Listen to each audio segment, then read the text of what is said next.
జగన్మోహన్ రెడ్డి అండ చూసుకుని ఇష్టానుసారంగా వ్యవహరించి నిబంధనలను తుంగలో దొక్కినటువంటి అధికారులందరిలో కూడా ఇప్పుడు భయం పట్టుకుంది. ఒక్కొక్కరు కూడా తమ మాతృ సంస్థకు తమను పంపేయాలని. ఎందుకనంటే ఇందులో చాలా మంది అధికారులు డిప్యూటేషన్ మీద వచ్చి జగన్మోహన్ రెడ్డి దగ్గర పనిచేస్తున్నారు. సో ఇప్పుడు జగన్మోహన్ రెడ్డి గెలిచే పరిస్థితి లేదు. రేపు ప్రభుత్వాలు మారితే తీగలాగితే డొంకంతా కదులుతుంది. మనకెందుకు తలనొప్పి?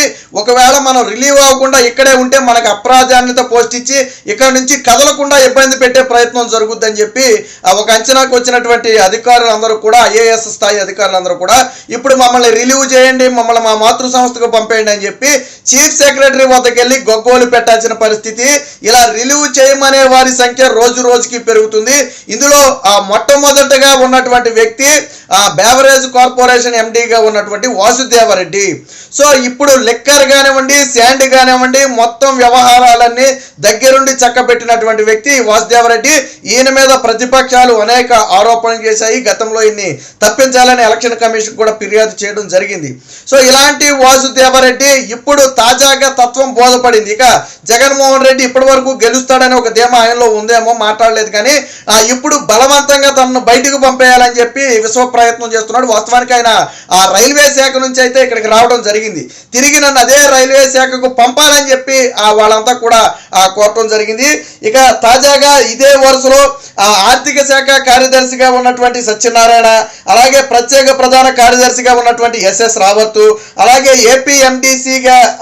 ఏపీఎండిసికి ఎండిగా ఉన్నటువంటి వెంకటరెడ్డి, వీళ్ళంతా కూడా మమ్మల్ని పంపేయండి, మమ్మల్ని ఇక్కడ ఉంచొద్దు. సో ఎందుకు ఉంచొద్దు అంటున్నారు అంటే ఆ విషయం అందరికీ తెలిసింది. ఇందులో బహిరంగ సత్యమే ఇది. రేపు ప్రభుత్వం మారబోతుంది, ఖచ్చితంగా మేము ఇబ్బందులు పాలవ్వాల్సి వస్తుంది. కాబట్టి మేము ఏదైతే మా మాతృ సంస్థల నుంచి వచ్చామో, సెంట్రల్ సర్వీస్ నుంచి, సో దానికి మమ్మల్ని పంపేయాలని చెప్పి వీళ్ళైతే కోరటం జరిగింది. దీంతో ఇలా రోజు రోజుకి సెంట్రల్ సర్వీస్కి పంపాలని కోరే వారి సంఖ్య పెరుగుతుండటంతో జవహర్ రెడ్డి అయితే రంగంలోకి దిగాడు.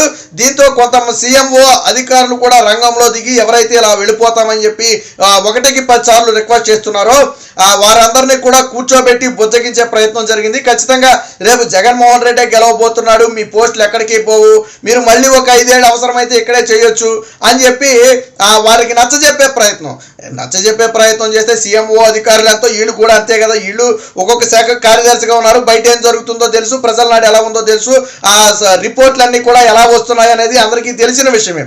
సో దీంతో ఈ భయంతోనే వెళ్ళిపోతున్నారు. చూడండి ఇక్కడ, ప్లీజ్ మమ్మల్ని పంపేయండి, సిఎస్ కు డిప్యూటేషన్ అధికారుల మొర, మాతృ సంస్థకు వెళ్లేందుకు అలావిడి. ముందు వరుసలో బేవరేజెస్ వాసుదేవరెడ్డి 6 నెలల నుంచి ఆయన ప్రయత్నాలు.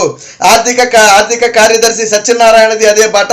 తనను రిలీవ్ చేయాలని సిఎస్ కు అభ్యర్థన. ప్రభుత్వం మారుతున్న ఆందోళనతోనే వీరిద్దరికీ సీఎంఓ అధికారుల కౌన్సిలింగ్. వైసీపీఏ వస్తుందని భరోసా ఇచ్చే ప్రయత్నం. అటు రాష్ట్ర కేడర్ అధికారి ఎస్ఎస్ రావత్ కూడా తెలంగాణ వెళ్లేందుకు లాస్ట్ ఇయరే దరఖాస్తు. సో ఏపీఎండిసి నుంచి తప్పించాలని వెంకటరెడ్డి వేడుకోలు.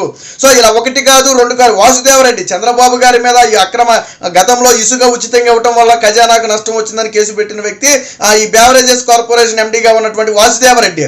సో కాబట్టి ఇప్పుడు ఏదైతే శాండ్ ఉందో, ఈ శాండ్ ఇంత అవినీతి అక్రమాలకు పాల్పడుతున్నారు అని ఆరోపణలు వచ్చాయి అంటే దానికి బాధ్యత వహించాల్సింది ఈ బేవరేజెస్ కార్పొరేషన్ కు ఎండీగా ఉన్నటువంటి వాసుదేవరెడ్డి దానికి వహించాలా. సో ఇది ఈ విధంగా వాస్తవానికి వాసుదేవరెడ్డి ఎక్కడి నుంచి వచ్చాడంటే ఇండియన్ రైల్వే ట్రాఫిక్ సర్వీస్ నుంచి వచ్చినటువంటి అధికారి. జగన్మోహన్ రెడ్డి గెలిచిన తర్వాత కావాలని వాసుదేవరెడ్డిని తీసుకొచ్చి ఈ ఒక కీలకమైన పోస్ట్ ఇచ్చి అందులో ఆయన ఉంచడం జరిగింది. వాస్తవానికి విచిత్రం ఏంటంటే ఎన్నికల కోడ్ వచ్చిన తరువాత కూడా ఆయనకి అనుకూలంగా తొత్తుగా వ్యవహరిస్తున్నాడనే ఆరోపణలు వచ్చాయి. దీంతోనే ఎన్నికల కమిషన్ ఒక షాక్ ఇచ్చి వేటేసింది. సో తరువాత వాస్తవానికి ఈయన డిప్యుటేషన్ కాలం 3 ఏళ్లు పూర్తయిపోతే మరొకసారి పైరివెల్ చేసి మరొక 3 ఏళ్లు ఎక్స్టెన్షన్ తెచ్చుకున్నారు. అంటే ఈయన ఇంకొక 2 ఏళ్లు దాదాగా ఉండే అవకాశం ఉంది.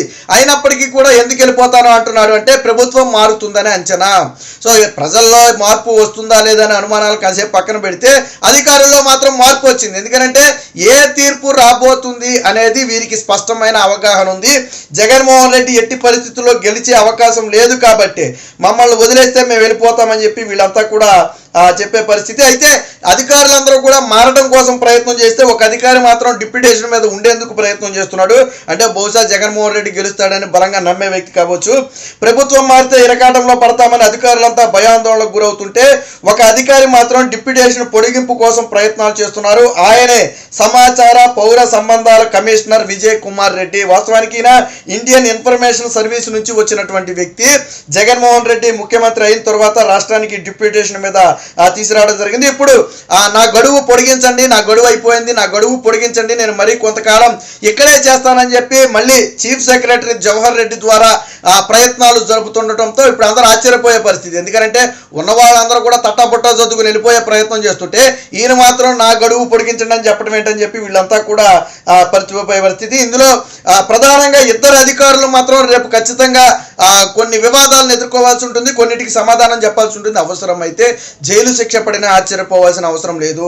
అందులో ప్రధానంగా వాసుదేవరెడ్డి, ఎవరైతే బేవరేజెస్ కార్పొరేషన్ ఎండి వాసుదేవరెడ్డి ఉన్నాడో ఆయనతో పాటు ఆర్థిక శాఖ కార్యదర్శిగా ఉన్నటువంటి సత్యనారాయణ.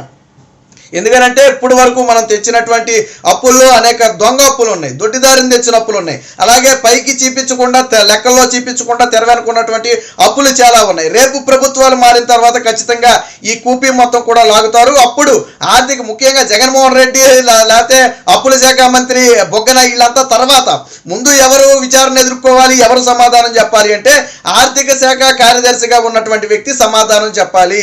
ఒకవేళ దొడ్డిదారిని కానీ అప్పులు తెచ్చి ఉండుంటే, నిబంధనలకు విరుద్ధంగా కానీ అప్పులు తెచ్చి ఉండుంటే, కేంద్రం తీసుకోమన్న అప్పు కంటే అదనంగా అప్పులు తెచ్చి ఉండుంటే వీటి మొత్తానికి కూడా ఎవరు బాధ్యత వహించాలయ్యా అంటే ఆర్థిక శాఖ కార్యదర్శి బాధ్యత వహించాలా.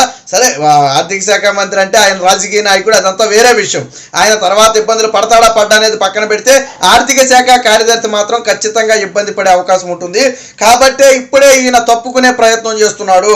ఈయనతో పాటు మన రాష్ట్ర సర్వీస్కే చెందినటువంటి రావత్ కూడా ఆయన ప్రత్యేక ప్రధాన కార్యదర్శిగా ఉన్నాడు ప్రస్తుతానికి. సో నేను తెలంగాణ పోతాను, నాకెందుకు తలనొప్పి, రేపు ప్రభుత్వాలు మారితే నేను ఇరకాటంలో పడతానని చెప్పి ఆయన. అలాగే ఏపీ ఎండిసి ఎవరైతే ఎండి ఉన్నాడు ఆయన కూడా వెంకటరెడ్డి, ఈయన కూడా నన్ను పంపేయండి అని చెప్పి ఇలా మనం కీలక అధికారులు అయినటువంటి 3-4 గురించి మాత్రమే మాట్లాడుకున్నాం. ఇలా 1 కాదు 2 కాదు అనేక మంది అధికారులు చీఫ్ సెక్రటరీ జవహర్ రెడ్డికి మొరబెట్టుకుంటున్నారు, మమ్మల్ని వదిలేయండి మేము వెళ్ళిపోతాం. రీజన్ ఒకటే, సింపుల్, జగన్మోహన్ రెడ్డి గెలిచే పరిస్థితి కనపడటం లేదు. బేవరేజెస్ కార్పొరేషన్ ఎండి వాసుదేవరెడ్డి అయితే 6 నెలల ముందు నుంచే ప్రయత్నాలు మొదలు పెట్టాడంటే అప్పటికే ఆయనకి వేవ్ అర్థమైపోయింది, రేపు ఎటుపోయి ఎటు వస్తుందో మనకెందుకు తలనొప్పి అని చెప్పి తన రైల్వే శాఖకు పంపేయాలని చెప్పి అప్పటి నుంచి కోరుతున్నా ఇప్పటి వరకు పంపలేదు. బట్ సీఎంఓ అధికారులు మాత్రం ఇటు బేవరేజెస్ కార్పొరేషన్ ఎండి వాసుదేవరెడ్డికి అలాగే ఆర్థిక కార్యదర్శి సత్యనారాయణకి వీరి క్లాస్ తీసుకుని జగన్మోహన్ రెడ్డి గెలవబోతున్నాడు. కాబట్టి మీరు కంగారు పడొద్దు, రాబోయే రోజుల్లో మీకు అంతా మంచి జరుగుతుందని వారికి నచ్చజెప్పే ప్రయత్నం చేస్తున్నారు. ఆడదేం పోయింది ఏదైనా చెప్తారు. రేపొద్దున కేసులు ఎదుర్కోవాల్సింది, విచారణ ఎదుర్కోవాల్సింది, సమాధానాలు చెప్పాల్సింది వీళ్ళు. కాబట్టి వీళ్ళ భయం వీరుకుంటుంది అనుకోండి. ఈ రకంగా మొత్తంగా అధికారులందరూ ఒక్కొక్కరు రాష్ట్రం వదిలి వెళ్ళిపోయేందుకు ఇప్పుడు క్యూ కొడుతున్నారు అనటంలో ఎటువంటి సందేహం లేదు.